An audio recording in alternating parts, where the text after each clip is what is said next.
Hello, my name is Diane Godfrey, and I've been a K8 educator for about 25 years, and today I'm going to share with you a lesson called Getting and Giving Help.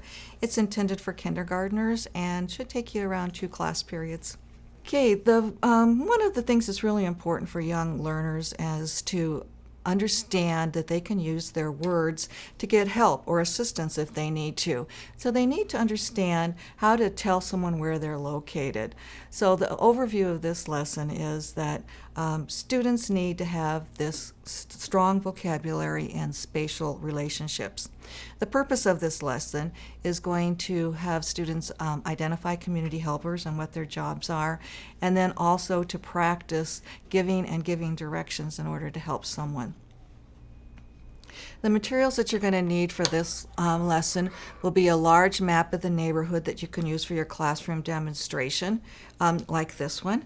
And inside of the lesson, you will get a 4-part piece of that you print off, and then these glue together to form your large map, your demonstration. These can also be used for desk maps for students to use if they're working at a table of multiple students. So this is a nice feature to have. So you've got your large thing that you can use for your demonstration. Inside the lesson, you'll also find 2 different types of student maps that you can use. One of them the students can use, and they can include the practice writing their numbers for the addresses on the map in the neighborhood. And then there's also one with all the addresses already on there that they'll use toward the end of the lesson. You're also going to need to have some paper, about 18 inches, the 12 by 8. You'll be cutting things into 1-inch strips that they'll be using for headbands that will look like this when you get finished. You'll also find a sheet of the community helpers that are in the standard. That would be the nurse and the doctors and the firemen and the firefighters. And you'll use these for creating your headbands of the helpers. You'll also find in the inside of the lesson a word box that the students will use later on in the lesson. So those are the materials that you'll need, and they'll be in here. Your objectives: the students will be able to identify a nurse, a doctor, a fireman, and a policeman, and other community helpers that you may want to add in. They're going to be able to explain what each of these community helpers would do, and then they'll go on to provide verbal directions to the community helper to help find someone. So our procedures. A prerequisite is that you probably have wanted to have worked with the lesson Where's Gizmo Now? This lesson has the students practicing finding a lost cat, and it has them working with these relationships, and we're just going to build on that lesson. So to begin this lesson, you're going to review with the students how to use their words like by, near, to give some directions. So as the students are telling where objects are located, you're going to display the written words that show the relationship. You could use this, write these on the board, or if you had a word wall. So as they practice giving some directions, you could include these words. Like the pencil sharpener is near the sink, my desk is by the door.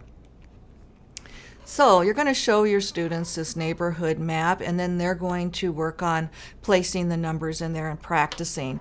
And they can give you some directions, like the boy is in front of house number 7. And each student can practice. They can do this with a whole class, or you could have them do this together with a partner. So you're going to begin discussions of community helpers by asking students if they've ever been lost or hurt, and let the students go and tell you about their stories. I'm sure they all have plenty of stories to share with you about these experiences.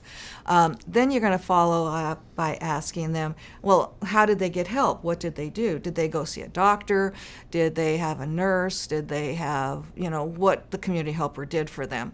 So continue on your discussion with the community helpers, and then you could also talk about the firemen and the policemen and what they do and how they might be able to help them. You want to be sure to also stress that these roles can be filled by both men and women, even though our pictures may have one or the other. We would see both. So your first procedures is to tell the students that they're going to help people in the community that need some help. So you're going to give each student a map of the neighborhood and have them number the houses. Then you're going to use the headbands that you've already prepared for the students.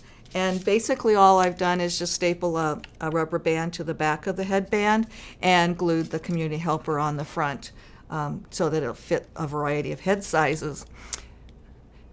Okay, the students will work in pairs, and one student will put the community helper headband on, and will have out their map of the community with them. And they will, it would be helpful if you had like a wall or a file folder up between the two students and had them working across from each other so that they don't see their maps. Each student will have a map. The student with the headband on will place an X somewhere on their map where the person in need of assistance would be found. Then they would practice. The other student would be sitting across from them with a file folder in front of them. And that student then would listen to the directions carefully as they are given by the student in need that is in need of some help. And they would say, okay, the other student, the other student would start by giving some directions on how to find the person. So once they think they're real sure they know where that community helper should go to help that person, then they can compare their maps and see how they've done at giving some directions. So then the procedure would be to exchange roles and have the other student give the directions to finding the person and helping them. You could then close the lesson by having a pair of students come up and demonstrate giving directions using the large neighborhood map, or you could do things in your classroom if you chose to. That would be the end of the first session. So they've reviewed and they're fairly familiar with giving directions. The next step you want to take them to is being able to use writing to give these directions.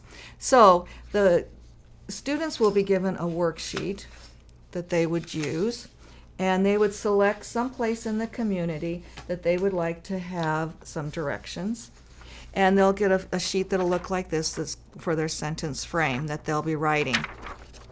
So you'll give them also a list of words and the numbers, a sheet like this, that can be cut into small parts. You can cut them all up, and they will continue then with writing out some kind of an instruction. For example, let's see, I've got all my pieces here somewhere, and they say that, okay,